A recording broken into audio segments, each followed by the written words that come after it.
Hit the button. All right, welcome to episode number 240 of the Canadian Prepper Podcast. We are recording on June the 2nd, 2024. And just for Kyle, it is 2 minutes past.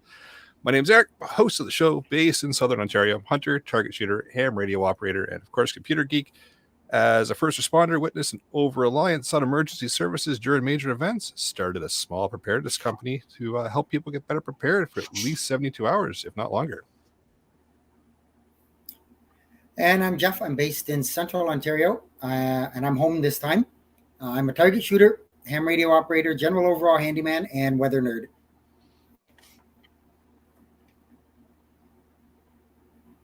Pierre. And I think Pierre is frozen. No, he's moving around. No, I'm good. I got the YouTube I had open, started playing in the background. There was a delay, and I was just like, it's tripping me out. It's all good. My name's Pierre. Yeah. My name's Pierre. I'm a tactical beard owner, based t-shirt making guy, government critique, and the reason we hit the explicit button. It's a true story. And if you want to support the show, buy some swag. We have both the Canadian Prepper Podcast t-shirt right here. And the tactical Velcro patch at prepperpodcast.ca. All proceeds help cover our podcast costs. And if you're enjoying the show, please take a few minutes and submit a review wherever you found us. We want your feedback, even if it's bad. We also invite you to reach out to us and tell us about something you learned this week. You can email us at feedback@prepperpodcast.ca. Made it through the whole thing this time. Fucking right. And there's the explicit button. All right, so we've got some security that has to be a content record. for you It in was this less episode. than 2 minutes. I don't know. I think the record's a minute No. something. Yeah, I've said it way earlier before. Yeah, it's true. Yep. All right, we're going to start off with some recent news articles. We'll update you on what we've done for our personal preps since the last episode. We're going to get into the main topic. We're talking about doomstead security tonight. So let's move into the news. So I've got an article here from CTV in Winnipeg, and it just talks about a blockade briefly stopping the Pride Parade in downtown Winnipeg.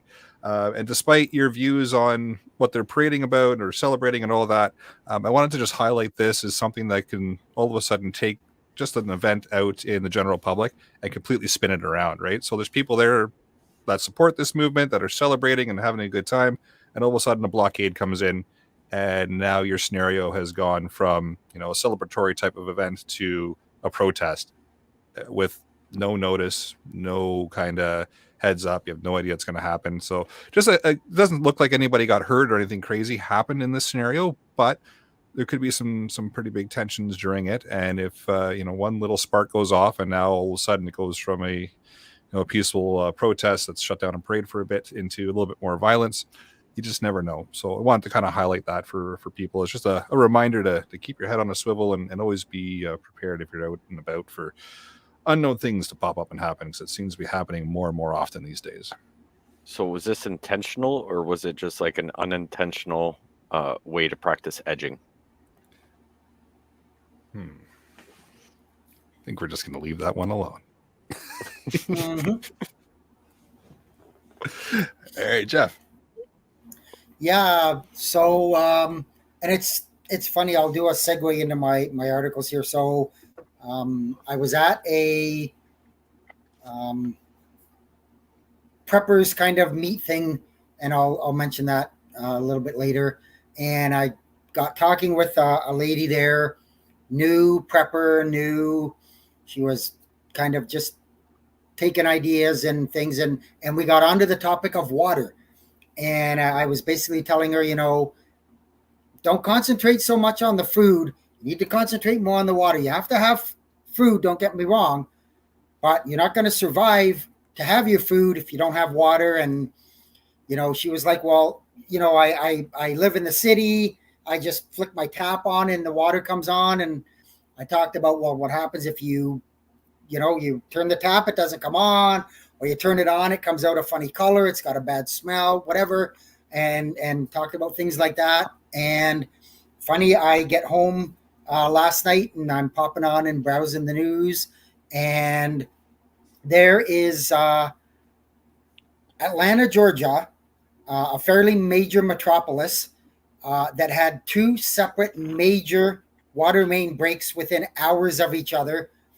And basically, most of the city had no water for probably a couple of days. Some areas, this happened Friday mid-afternoon, and there are still some areas that don't have water yet. So, of course, the media is there and they're interviewing everybody, and they're all complaining that they don't have water and they don't have. So, again, be prepared. Have your extra water.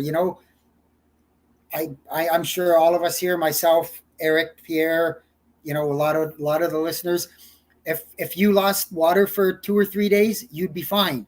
But again, those people, they didn't. They have no way to have water. So it was just kind of a segue that went into that. It was pretty interesting.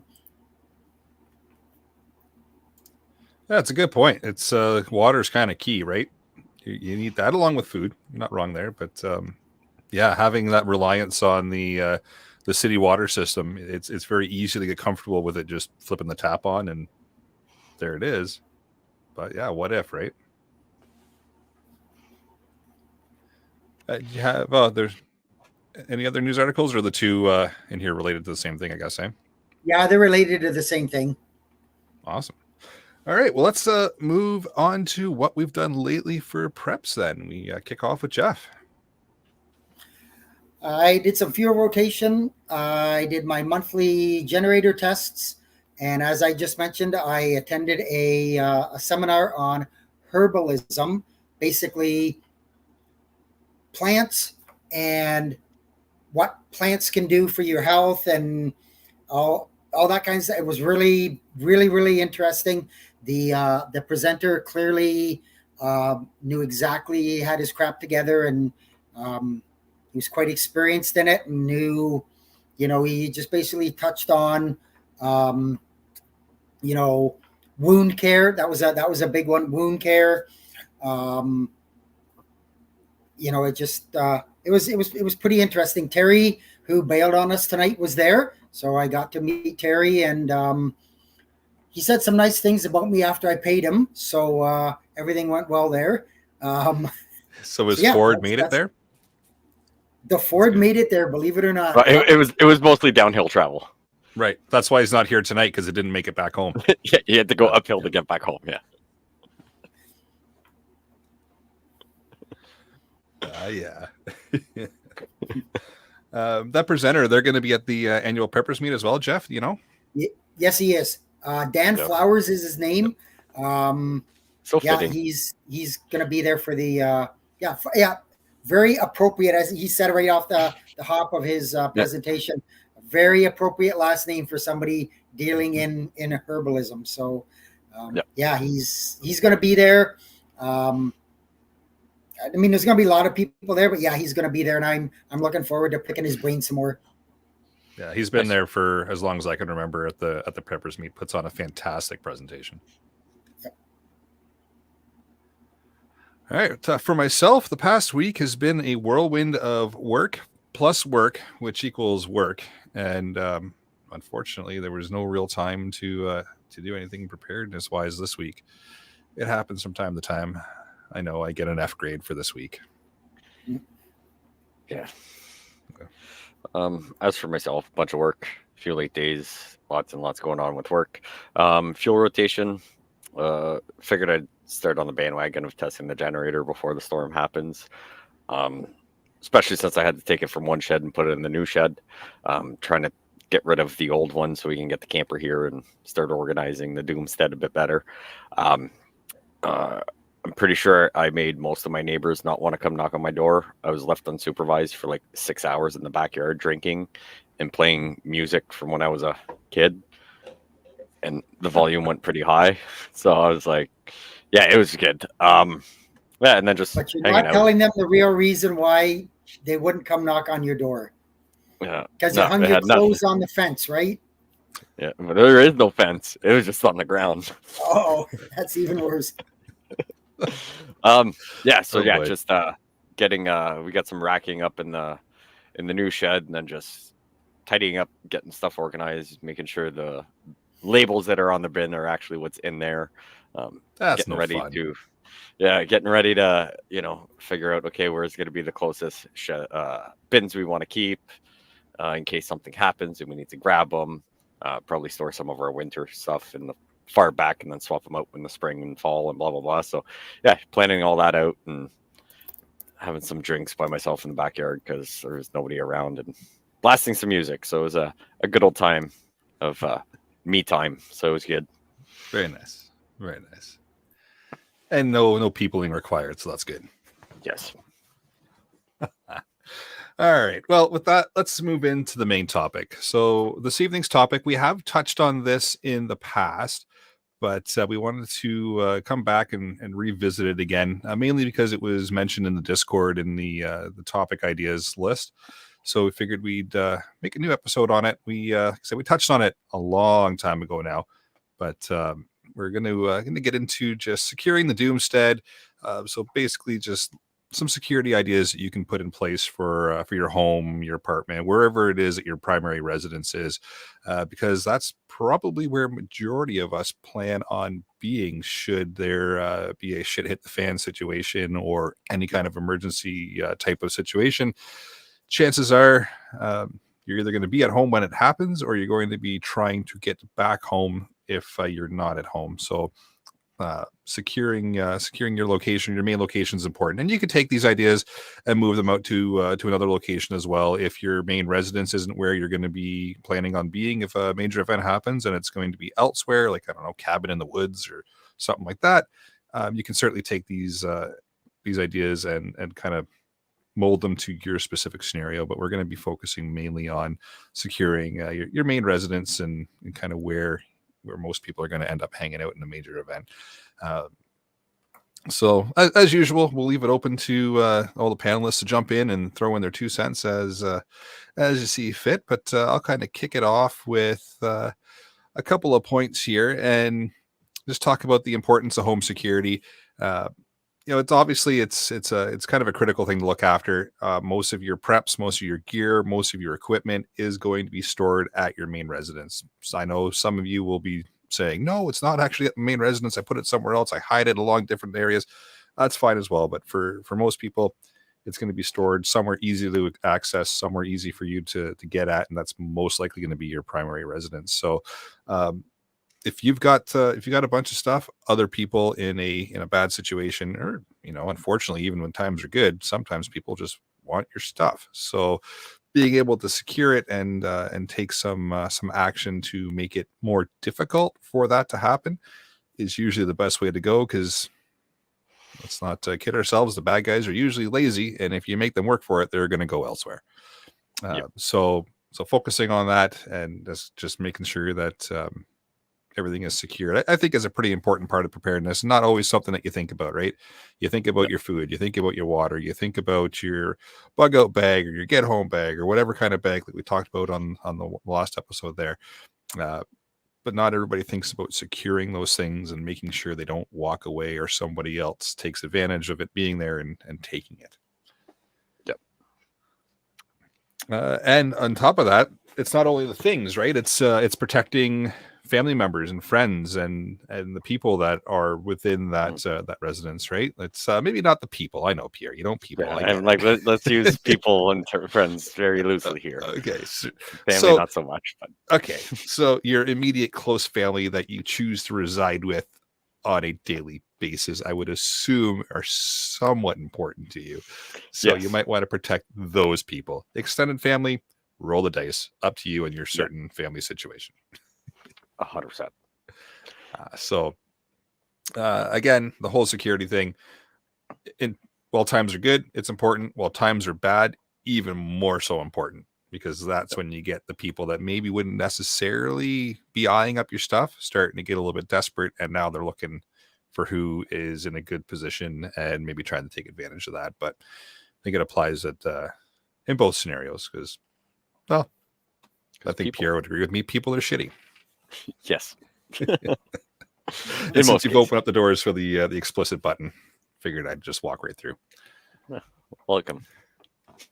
Thank you. So we kind of touched on how it kind of fits into the role of preparedness, right? It's important to make sure that your stuff's secured and looked after and kind of squared away. But let's get into kind of some of the things that you can look at in your home. Fairly simple to do. This one right off the hop, I know somewhere Alan's ears are burning because this was one that he would go on and on and on about. Your doors. Just reinforcing your doors. Actually, I'm pretty sure he went off on a tangent when we touched on this episode a couple of years ago about this. I'm pretty sure. Reinforcing your door frames, putting some good deadbolts in, some strike plates, some braces or bars if you really want to go hardcore about it. All fairly simple things to do, things that you might look past and not really focus on if you're doing a type of a security assessment, but fairly simple to put in place. Deadbolts, again, nothing too crazy. Was that Jeff? Yeah, a friend of mine had an attempt break and enter, but they didn't get in mainly because he, like you said, he'd reinforced the door frames. His door it wasn't steel, but it was steel coated, like it had, I guess, metal or wood or something inside, but it had metal on the outside. He had good quality deadbolts, and he put people have seen it on YouTube and everywhere. They say the screws that they give you for your striker plates, take them out and stick long ones in there. It's going to be much more difficult to break the door frame. And so he came home one day and realized something was off, and he couldn't figure out what it was, and went around to his back door, and the door was bent. His frame was cracked, but wasn't compromised.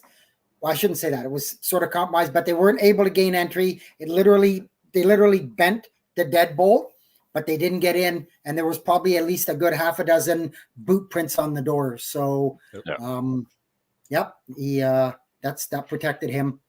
Yep. And for sure, like the message you just had up, longer screws, 1 by 1, even your door hinges. They normally come with 1-inch screws. Take them out 1 by 1, put some good 2.5, 3.5, whatever you got. If you're doing any renos, that would be ideal. If you're taking some paneling down, doing some new drywall, doing whatever, see your door frame, hey, can you grab another 2x4, reinforce it, and then get those screws through all that. That will make a world of difference. I'm not saying go around and cut out all the drywall, but I mean, if you're already doing some sort of drywall or any type of repair where you can get at least access to the inside of the house of that frame and say, hey, can you put a few chunks of 2x4 even here and there, not necessarily reframe the whole door itself, will do a world of difference. But taking out every single one of those screws and getting, I would say 2.5 at bare minimum, but 3.5-inch screws, putting them in, making sure they're solid, will definitely help deter people. Yeah. Like I said, it's all about just making it more difficult. If someone's decided to target your residence, they're going to try, right? If you can make it incredibly difficult for them, they are going to move on. A, because they're probably going to be drawing attention to themselves by causing a racket, by trying to kick the door in. And B, they're going to get tired and they're going to want to move on, because if they can't get through that door, on to the next, right? I see a couple of comments here in the live chat talking about dogs. And I was going to mention that, but you know what? I'll just get into it now. Dogs, 100%. We actually had a possible break in here years ago now. And the only reason why the guy didn't go through our front door and went through the neighbors instead is because we had a big German Shepherd on the other side of the door. Never went through both houses on either side of us, broken into. Ours, not touched, because there's that German Shepherd on the other side of the door. Little did the guy know, how do you come in the door? The dog probably would have just, licked him to death. Licked him and humped his leg. Yep. Sounds mean on that side, the other side of the door, though. Yeah. But like I said, went through both houses on either side of us, never touched our place. Because again, that was going to be difficult for the person, right? So they just moved on to the next. Yeah. And I'll say the obvious, but don't buy a dog just as security, that Right. is going to be a part of the family. You're going to have to take care of it. Yes. There's a financial part of it and everything. But if it's something like I have 2 dogs, they're both they're mastiffs. I mean, the male is 180 pounds, the female is about 165. They're monsters, friendliest things ever. But I mean, I've had one of those dogs kind of like I was walking in the shadows coming back, and Mel was like, "Oh, what's that over there?" And he started running at me, and I was like, "I know this dog. I know this dog will never put his teeth on my skin." And I almost crapped myself. And I'm just like, the bigger, the better, the intimidating. I mean, if you got a Chihuahua and I'm wearing like rubber boots, I'm not worried. But make sure if you do go that route that you get it young, introduce it to your kids. If you've got kids, make sure it's good with everything, because you don't want everything. If someone, something happens and people are breaking into houses, you don't want to have the dog cooped up in the house trying to be safe, and dog gets paranoid, and now the dog, you got to worry about the dog, and now you got to separate the dog from everybody. So, it's got to be a good family member. It's got to be the right fit, and hopefully everything goes without a hitch there. But there are many scenarios where that didn't happen. Yes, please be a responsible dog or pet owner. Don't just get the dog because you wanted to scare people away from your house. Yes. And Paul mentioned in the live chat that I didn't think of till he mentioned it. He says windows are bad for doors. The windows get smashed. They reach in and turn knobs. Yep. I'll publicly say it. I have deadbolts that are keyed on the inside. They're an alloy. They're keyed on the inside. So I can have them either regular open and close, and then I just turn the key and they're locked. And it's locked on the inside as well as the outside. So stick your hand through the window all you want. You're not going to be able to turn the deadbolt. But, and I mean, have you guys seen the price of how much an exterior door costs right now? So if don't go out and just be like, oh, I got a window, so now I got to go buy a new one. I mean, unless that's already part of your plans, but it is something, right? Like, it's nice to have that feature where you can kind of tint it so like you can see who's at the door without having to go up to the door. Like, there's ups and downs, there's pros and cons to both. But I think if you have it, definitely the locks you mentioned, Jeff, like that's phenomenal. It just sucks if you're trying to rush out the door or something, you got to fiddle for keys and probably not wearing pants. So now you got to go find your pants to get the keys, and it just gets complicated. It does, yes. But touching on windows, that's kind of the next point I was going to get into anyways. And windows on doors, or just windows in general, 100% are a giant security thing, right? Like it's going to be a problem for you because all it is a pane of glass. All you have to do is smash it and you've gained entry, right? It's not rocket science. I think everybody is aware of that, right? Find a rock nearby, bring something with you to smash a window. It could be the window, it could be the side window beside the door, it could be the bathroom window that's beside the door. Like, it doesn't matter, right? Whatever window there is there on the main floor, smash it open and you've gained access to the house, right?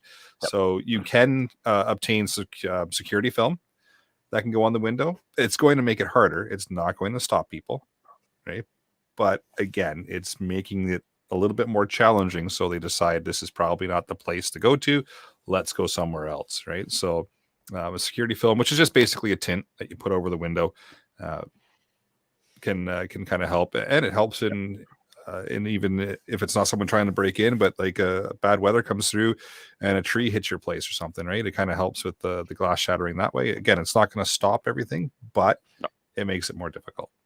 Not unless you go down that route of getting shatterproof windows, which ideally, in a perfect world, I would absolutely have everywhere in my house until you realize what the cost is. Mm-hmm. They are not cheap, but that is definitely something, at least on the main floor, that I would consider if I ever, hey, we got to do windows. Okay, well, let's see how much it is. I know they're about 3-4 times the price of a regular window. So let's say your window's normally, $200. It's about $800 to $1,000. I'm pretty sure most insurances will have kickbacks for that. So if you do replace all your windows to shatterproof or like whatever you want to call it, where someone can't just get a rock or whatever, your insurance will go down. So maybe in the long run, it would offset that cost. But if it is financially feasible, I would say it's definitely something to look into, at least somewhere where, you're back, maybe not the front of your house, especially if you're on a busy street, but if you've got like the side of the house where someone can sneak up in the bush, even if you only do a few of your windows, when that time comes, I think just peace of mind would be nice for that. And if I'm not mistaken, and somebody can correct me, you can get Special security foam. I don't know. I imagine like, oh, wait a minute. He's saying it right there. 3M, put it on the windows and it may not prevent the shattering, but it's going to make it much more difficult for them to get in, because now they're going to have to get through the thicker window tint, break the window. And so that may be a much cheaper alternative than the shatter resistant glass. Yeah. Even on top of that, what I'm considering, depending on the windows and everything, depending the storage you have with all your furniture, is if you've got a couch by a window, is there a way you could put a good piece of plywood, something behind that isn't an eyesore or whatever? And if a scenario happens, you can easily put that over the window from the inside, get some good 2x4s, some good screws. Don't be ashamed to have pieces of wood lying under your bed that, nobody's going to see, behind the couch, behind your dressers or your TV area or whatever. Having just 2x4s and even just lumber that you can screw 3-inch screws into studs. Know where your studs are around the window. They're probably right around where the framing is, to keep everything. So having that somewhere, a bag full of screws and a drill wouldn't take long to board up all your windows. Might have to do some mudding afterwards, but in a scenario that can definitely save you. That's probably one of the cheapest options, especially since plywood came down in price. Get a good 3/4, 1/2-inch pre-cut to all your windows and just tucked up somewhere where nobody's going to see it. It's not going to be an eyesore when you have company come over. Easily accessible inside, and you can definitely board yourself in from that. That's a good point. You made another good point too when you were talking about securing the windows. You had mentioned at least at minimum the main floor. That's another good point. If you've got a multi-story house, again, people are going to take the path of least resistance. Not saying that they wouldn't come with a ladder and try the second floor, but chances are they're going to try the first path of least resistance section first and try to gain access through a main floor window or main floor door or some other access point, right? So if you're going to focus on the main floor first, try to get that secured, and then if you want to secure up the second floor, absolutely do it. But kind of priority wise, just think about the lazy approach of what somebody would do to try to gain access to your primary residence. Trying to sneak up on a house with 3 buddies with a 20-foot ladder is probably a lot harder than just getting your buddy to boost you up in a scenario, allegedly. and just to be on that topic or on that conversation, don't leave a ladder outside leaning against the side of your house. Put it in your garage, put it in your basement, somewhere. Put it somewhere. Don't leave it where it's easily accessible. Again, if you're going to make it easy for them, they're going to take advantage of it. It's true. We didn't even think about that. You should probably lock down your trampoline too. Oh, yes. Yeah. You shouldn't leave your trampolines out unattended. Nope, it's true. No, definitely not. Go ahead. Well, no, so I was just saying, we're starting to go down a rabbit hole that we probably don't, but your type of roofing. Do you have stainless steel? Do you have shingles? Shingles, you can get pretty good traction with a pair of shoes. In the winter, I don't know about you, but I'm never getting on a fucking steel roof. I get on a steel roof ever, no matter what what season we're in. Exactly, right. So we were lucky. We bought the house and they had just done the tin. I'm not a fan of the color, but I love tin roofs way better than shingles, in my opinion. But just knowing that I've got a pretty steep peak to get to the upstairs windows, I'm probably not too worried about someone trying to climb into my upstairs windows from that. But if you're coming up to the point where you need to do your roof, that might be something you want to consider as well. Make it a little harder, structurally sound and everything. And it's really nice when it rains. Scott's got a good point in the live chat. He mentions patio rocks next to the windows.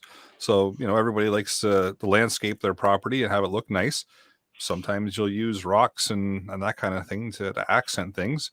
you've now also supplied a tool for a nefarious person to come along and utilize to gain access to your residence through smashing a window. So it's a great point, something to keep an eye out for and think about. And if you want to have those patio stones, glue them. Getting that heavy duty PL, glue 20 rocks together where you can't get it, so it kind of stays there. That's a very cheap alternative compared to like getting rid of all the rocks, but just going to get that landscaping PL glue and the caulking gun, glue everything down. Definitely also an option if you want to keep the rocks to hide everything else. Paul has the ultimate solution in the live chat. Just build a house with no windows. Build a house with no neighbors is way better. Build a house away from everybody in the middle of nowhere is even better. But we can lead into fencing and gates, because I think we've pretty sure we've beat windows and doors to death here. But fencing and gates, another thing, talking about landscaping, right? You can kind of look at your property and set some gates up and set some fencing up in a way that it accents the property, makes it look nice, because who doesn't want their property looking nice, right? But also it can add to people's inability to get in from, say, the backyard if you fenced off the backyard, right? Or fenced off the front yard, or you're just making it, again, you're just making it a little bit harder for average person walking down the road, looking at your place going, oh yeah, you know what? Let me try to take something from there. They have to get through a gate, or they have to get through a fence, or they have to take some kind of a path, or you also get to control the way people approach your house, right? So if you put fencing up and you only want them to come up the driveway, and as they're coming up the driveway, now you can put a motion sensor in that alerts you to the fact that, hey, someone's coming up the driveway. Or you only want them to come up a certain way so that they're caught on security cameras you've got on the property, right? You can kind of control people's movements and the way that they gain access to your property, which could be huge for other things, like I said. Your motion sensors, your security cameras, just your general overall observations of ways that you can see out of the house, and then that way you know somebody's coming. But fencing and gates is a pretty important part as well. I would also add drawbridge, moats, and gators. Yes, and a horse. Why? Because you got to ride it across the drawbridge. No, you can take any car out of it as long as you built it right. It's just not. Or we just thought, it's not the same. Or you just need someone with coconuts behind you. There we go.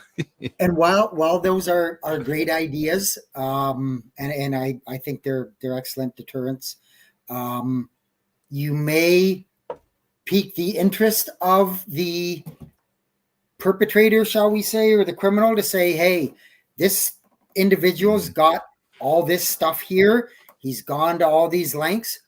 What's he got there? What's in there that he doesn't want us to get to? And good point. And they may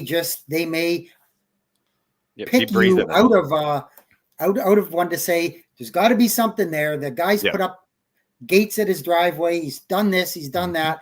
There's something valuable in there. And it's a high risk, but they're probably also assuming it's going to be a high reward. Right. They're probably going to be willing to work a bit harder. You're right. Yeah. Great point. So keep the outside of fences. Like you could start looking at putting up shrubs or bushes or something more landscapey that doesn't look like a fence. Looks like you're just trying to make the property look nice, and ultimately you are, right? But it also adds that rerouting people and getting them to go a certain way and keeping people out from certain areas without drawing that attention. So that's a good point, Jeff. If you're putting up big attention drawing fences, maybe do it a little bit differently. Or we've got it in here, and I was gonna let them say it anyways. But if you're planting shrubs or planting whatever, plant something thorny. If they want to get through, hey, no problem. You can come through, but it's gonna hurt. Yeah. So rose bushes and things like that, or different kind of thorny plants are going to slow them down. Again, I don't think anything's going to stop somebody who's so bound and determined that they're going to do it, but you're gonna make it painful for them. Yeah, and no one's going to think any different of a rose bush outside of a house. You know, when you start getting into some of those plants, where it's just like, oh, that's weird, and it kind of looks very specific for something, but like, drive anywhere. You can drive down a street and probably like 1 out of every 2 houses has rose bushes somewhere on it.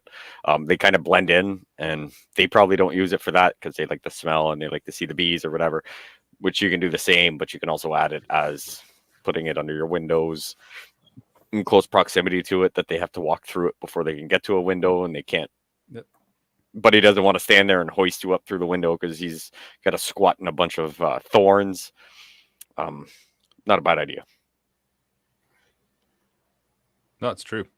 Yeah, it's all about setting things up that's going to make it difficult, but yeah, mixing it in place where it doesn't look like you're trying to, steer people around or keep them away from certain areas.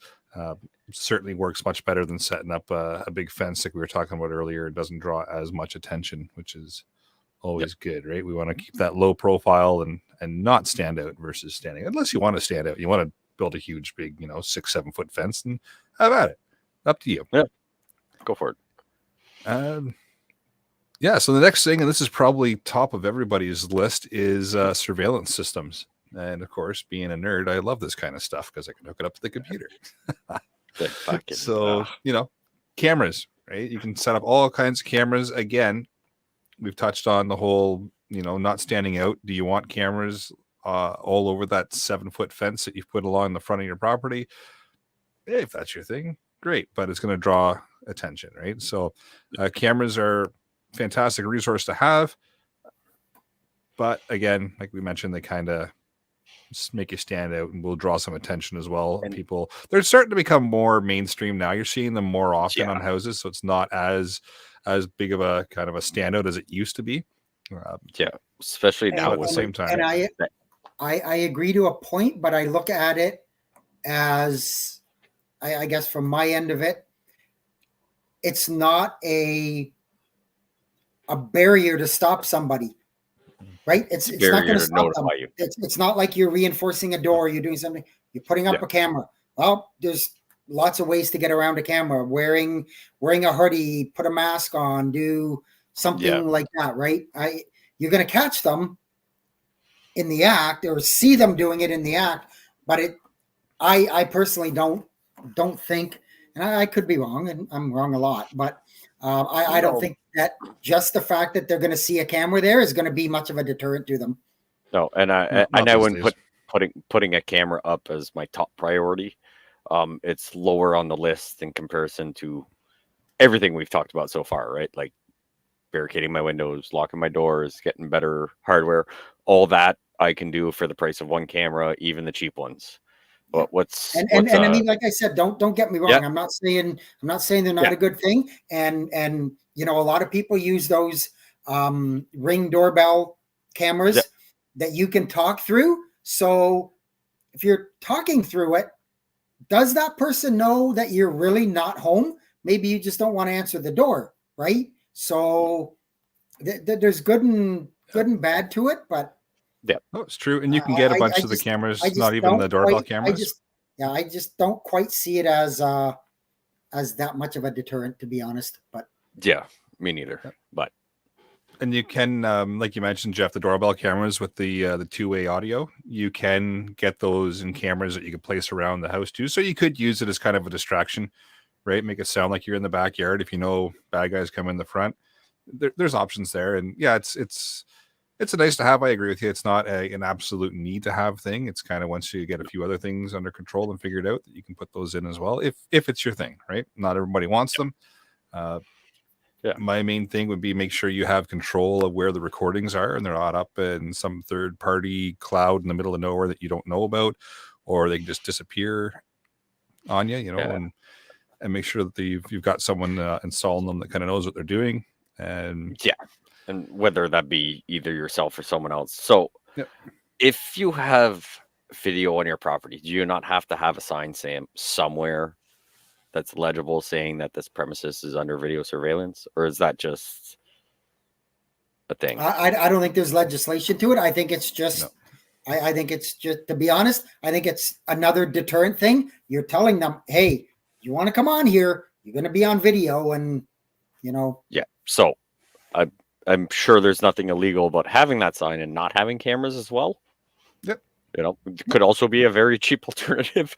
But I had just remember hearing that's like, you have to have a beware of dog sign, but if your dog does something, you're still responsible. So I'm like, it's kind of like that catch-22 where I wasn't sure if that also applied to having surveillance or video cameras anywhere on your property, that you kind of have to have it on the door or somewhere visible, that if they come on, and then even though we're a one-party consenting recording province. There are probably all kinds of laws that you need to brush up on and be aware of, especially things like privacy laws. There's things that I would focus on if you're capturing, say, the neighbor's property and not your property, that kind of thing. Yeah, if you're going to put cameras up, make sure you brush up on your privacy laws and your own like town or city bylaws as well, because some have specific bylaws about security cameras. So that kind of thing. Before you do any of this kind of stuff that we're talking about, just make sure that you check up with your local codes and local bylaws and all that kind of stuff to make sure you're on the up and up, because we would hate to see you do it and then get charged and say, oh, well, a podcast said do it. It's not how it works. So, I mean, we will gladly love to hear that feedback. Yeah. And Kyle made had a podcast.ca. Yeah, saying, didn't a Canadian police force say security cameras are not good and could be used against the homeowner? Might be wrong if he's an American. I vaguely recall something being mentioned about that, and I think it was around, like Eric said, is it capturing something that, is it on catching your neighbors doing something or something like that? Or maybe, as stupid as this sounds, and it pains me greatly to say this, that they may be saying, well, you know what? Maybe that guy got caught on your camera, but if you post his picture all over the internet and defame him, hey, we're going to, you that can't was Montreal. do that, which is a crock of crap. But that was Montreal. Is it? Specifically that I remember. I want to say it was at least Quebec. I want to say Montreal police. So people were posting pictures of porch pirates stealing stuff or whatever, and they came back and said that's an intrusion of their privacy because technically they haven't been convicted of it, even though it's like this would be what it was. And it was something along those lines. So I don't know if specifically that's what he's talking about, but that was a Canadian thing where, people were posting pictures just being like, look, someone stole something, and they posted a few pictures saying, has anybody seen this or whatever? And they came back and said that, that could be an invasion of his privacy because technically he hasn't been convicted of stealing anything from your property yet. So, I'm not saying I agree with it. I'm just saying like that's the wording they used, and it was that. So, I have so many questions about the tech stuff, not like putting screws in doors. Well,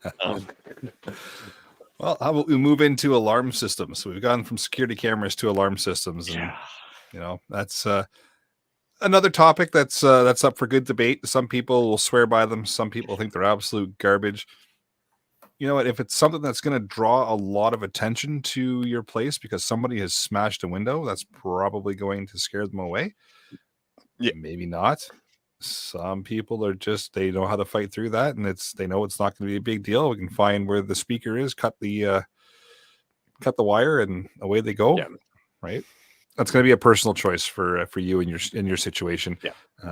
Personally, not a huge fan of them, but up to you if it's something that's going to make you feel comfortable. It depends on where you are, and I mean, if you're in a heavily populated area and somebody's going to hear the alarm, your neighbor's going to hear the siren going off, doing whatever. Okay. But if you're out in the country and you don't have a close neighbor, and let's call a spade, law enforcement's response time, that person's going to be in your house, take what they want and gone before law enforcement gets there. So have tea and cookies for them, and just leave the car. Or no, that's for your car, not the I'm not saying they're a bad thing. They're a good thing, I think, in certain situations. So Yep. Yeah, I mean, Tom just says, "What about a dog?" You must have Yeah. missed our little chat about that, Tom. 100%. Yeah. Having a dog. Dogs. Yep. It can be annoying. I've seen the dog in the backyard trying to figure out, huffing puffing inside, like, oh, you got to go outside, and they're making signs to go outside, and then they're just standing off in the distance, staring. It's like, okay, you said you wanted to go pee or whatever, get them back in the house, and then 5 minutes later you hear some coyotes howling, and it's just like, oh, so they hear a lot better than us. So it can be annoying depending where you live, and especially if you just get a dog, they got to get used to, they got to learn when was the last time you stayed in a hotel room and all those creaks and cracks, and you kind of get on a bit of suspense. So it can be the same, and they'll feel the energy off you just as much. So if you're hyper excited, the dog's kind of sitting there like, oh, I heard a bird chirp. It was 3 kilometers away, but I heard it, and you're on edge. So now, yeah. So like there is that with it, but yeah. And I mean, I don't know. I don't trust. I've watched too many Criminal Mind episodes, I think, to have someone trust keeping my house with all these fucking cameras around. Mm-hmm. Like, that's just so. me. Kyle in the live chat has just solved our entire security issues. He says, just lay on the couch naked all day. That sight'll scare anyone away. So I'll just bring this episode of Canadian Prepper Podcast to an end. Well, I go lie down naked on my couch. I go lie down naked on my couch. Yep. Problem solved. Yeah. Make sure you turn your camera off for a spear. That is something none of us want to see. Only for $6 a month, you can get it. For $3, I won't send it to you. All right. So yeah, someone did mention that. Who was it? Joel. He set up Lorx cameras for a customer, and he was able to black out the neighbor's windows, as in like a software overlay, and he could block stuff out. So that's way beyond anything I can do other than going and taking a Sharpie to the neighbor's window. So I'm sure that's probably doable via YouTube or knowing someone. That's a whole other set of laws. Right. So, if you do your due diligence, go check with your municipality, even a local cop that's on a break sitting somewhere or whatever, and just be like, hey, like, I want to do this. I want to make sure you're not going to come knock on my door for something. Most of them would probably appreciate that, or don't know, and at least be able to send you in the right direction and get in touch with the right people to get all the info that, oh, you can do that. Like, yeah, 100%. Then you're good. You're not really, nothing with your neighbor's house, or, just don't have neighbors. That's the ultimate answer right there. Just don't have neighbors. Yeah, just don't have neighbors. Oh. Touching on lighting, and we've kind of touched on landscaping already a touch, but outdoor lighting. Right. Yeah. So in the evening time, and again, there's going to be mixed views on this of is lighting good, is lighting bad, which is better. If you can throw up a couple of motion activated lights, I know that's kind of old school, but kind of helps at least alert you too. If you're sitting in the house and all of a sudden a light goes on in the backyard, something's moved out there. You can go check it out, right? And hopefully if somebody's back there doing something they shouldn't be, they're going to move along because they think either A, you've turned the light on, or B, now I'm lit up, I should probably get out of here, right? Yeah, can't hurt to have. And if you got a dog, it helps you put them out at night. Yeah. Yep. I mean, they are dirt cheap. We bought, I think it was a 4-pack of like solar LED motion lights, I want to say 3 years ago, for like $20 on Amazon. Yep. They're still going strong. They're bright. Put them somewhere. Dog walks down the stairs. It turns on. They can go in the backyard. I don't have to stand there because their light's not that great, or I don't have to have a flashlight and accidentally hit the neighbor's house or whatever. So just angle them away from people's house. They light up your backyard if you're letting the dog out, or just lets you know, hopefully it doesn't go off because your neighbor's in their backyard having a fire or a barbecue. But yeah, they are so cheap now, and they're pretty efficient, in my opinion. Solar lights, they're fantastic. I'm a fan of motion lights. Yeah. I really am. Can animals set them off? Yeah, they can. Mm-hmm. Yeah. But I'm a thing like Eric. You know what? That guy's gonna show up. Boom, 2 or 3 lights are gonna come on. I would like to think they're gonna go, okay, I'm gonna pick somewhere else to go. And yep. And even if it's an animal, most of them probably don't want to be in the light. That now you don't have to worry about, flicking your light on, opening up the door. and 2 raccoons are eating through your garbage on your deck, having that light go off as well can even let you know that if you live in an area where you're more prone to coyotes, raccoons, skunks, and all that stuff, you can kind of set those off and set that barrier before you open up the door and get skunked. Yep. And whoops. Kyle put a comment in the live chat. He says, I have motion lights for the chicken coop synced with motion lights around the back door. So if the lights come on, I know something's out there. 100%. Yep.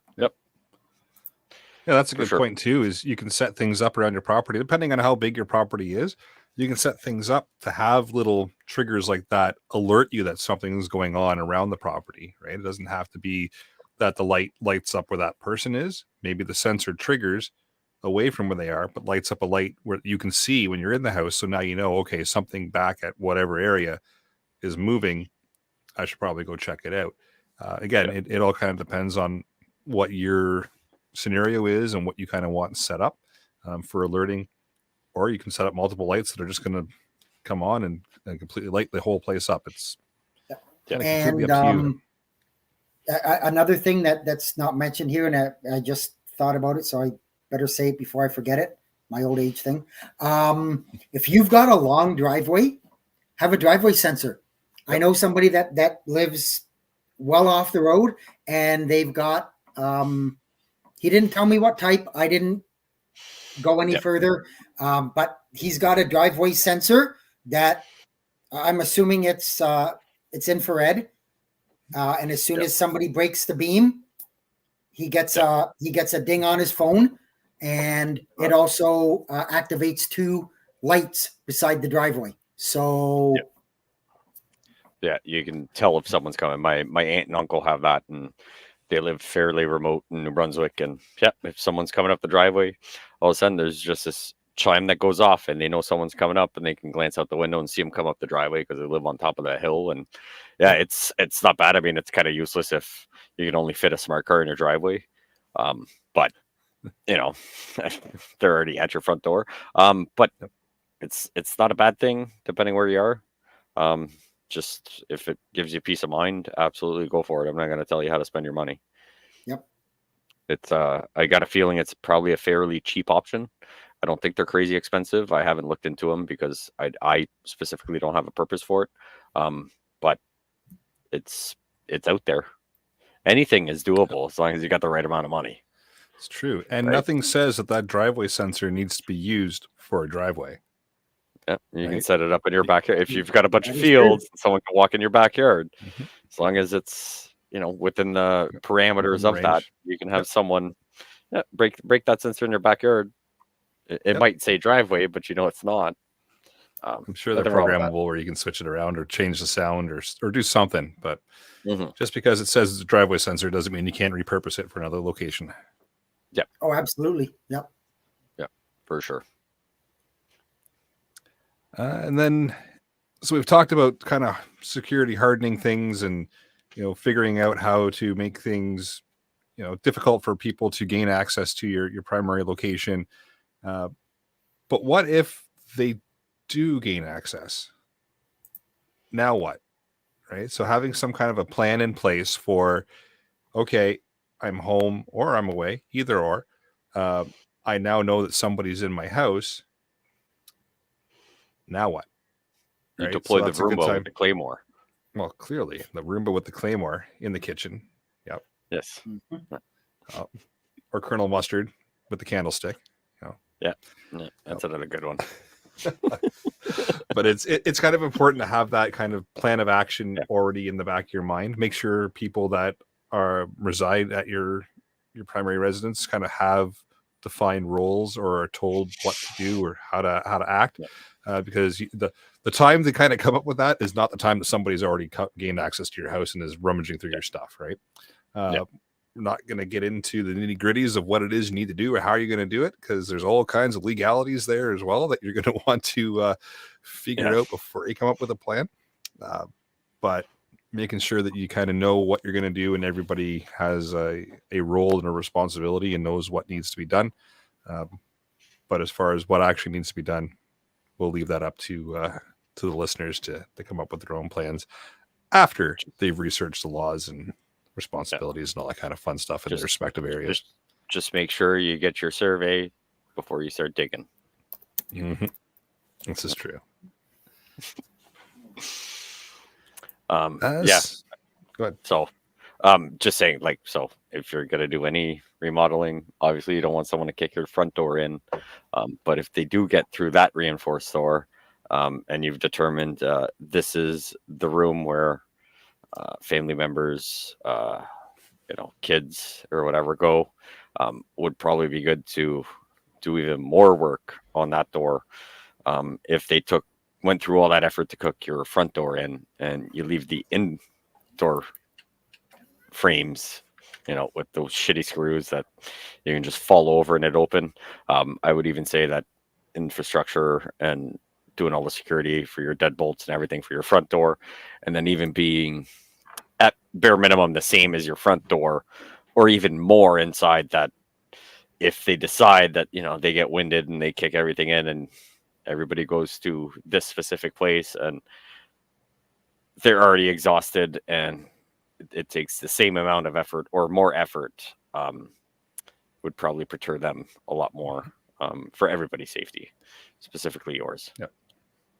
That's a good point. And now I know this one is going to be completely out of left field. Nobody would ever expect this to be on this podcast. Routinely checking and going over your plan and practicing it and checking any security systems that you do put in place and your equipment to make sure it's always operational, so that if it does get to the point where it has to alert you to something, or it's, doing its thing and routing people a certain way, or whatever it is you've put in place, maintaining it and regularly checking it. I know, 240 episodes and we've never talked about that before. I mean, it's the second time we're talking about this stuff, so I know, right? It's all new, right? It's all new. Yeah, it's all new. Yeah, and I mean that one can get complicated, but I mean, you don't want to terrify if you have kids. You don't want to terrify them and saying the boogeyman's coming. What are you doing? But making it a game so that they understand what it is. Kind of going down that way of, not the bad guy came. It's just like, hey, I said this word. What do you do? And getting them to practice stuff without saying so much that we're doing this because someone's going to break in. Because then you start going, "What'd you do today?" Imaginations will run wild. Yeah. So, if you've got little minions in the house or little crotch monsters, get them to do, trying to figure out a way of incorporating it more as a game, or hey, these are the rules for the game. I said this. What do? You grab this, you grab that, you go sit over there. Perfect. And then make it into like, okay, yeah, let's go have popcorn time. And then bring a bag of popcorn, turn it into something, sit down, read a book for 10 minutes, get their mind away from it being, something like, hey, let's go split a chocolate bar and talk about your day, or how'd your week go, or whatever. Do you have any, whatever. So they don't really necessarily associate it with, the bad guys are here. Will probably help you at night a little bit. Kyle's got a good point again in the live chat. Hide and seek. Yeah. Perfect. What kid doesn't like to play hide and seek, right? Yep. Until they're underneath the fucking sink drinking all the Comet. That's not good. Yeah, no, don't. No. You should have that locked up. Come on. Yeah, but then I can never open it. Hey. All right. Well, I think we've touched on basic things to kind of help people get into the mindset of securing their preps and having some kind of a plan together in order to kind of security harden your primary residence. Or, like I said at the beginning, you can take these options, apply them to another location that is maybe your main bug out location, or somewhere you think you're going to go if things go south.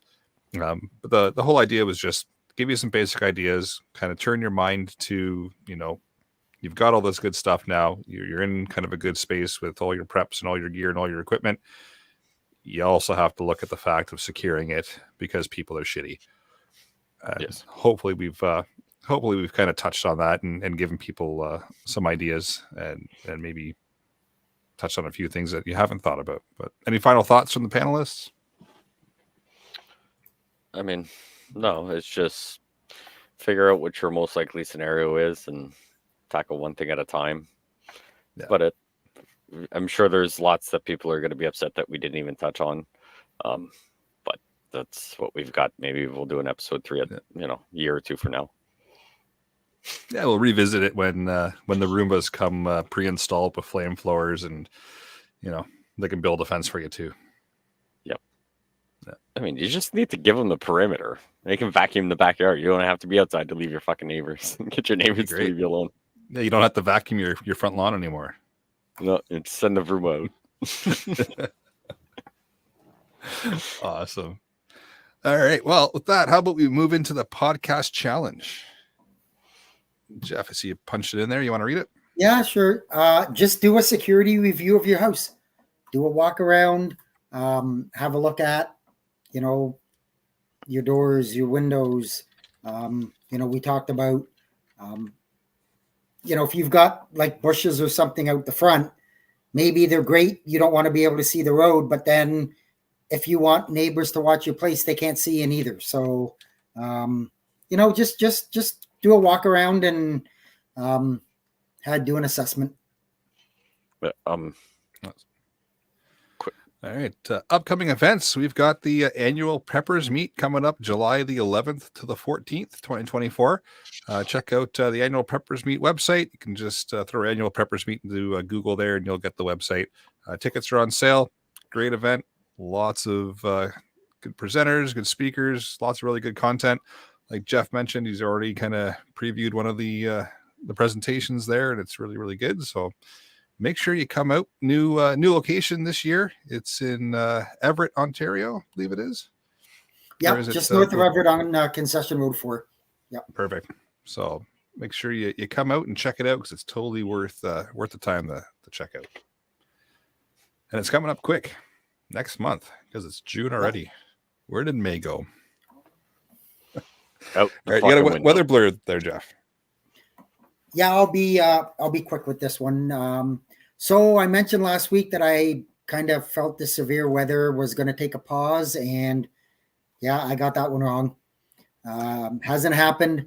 It's pretty well. I understand that storms are isolated, so you may say, "Hey, I haven't had rain in 4 days," but your neighbor 30 miles down the road, it hasn't stopped raining for 3 days. So for the most part, the storms are isolated, but they're there, and they just, the parameters are there, and it's just not going away.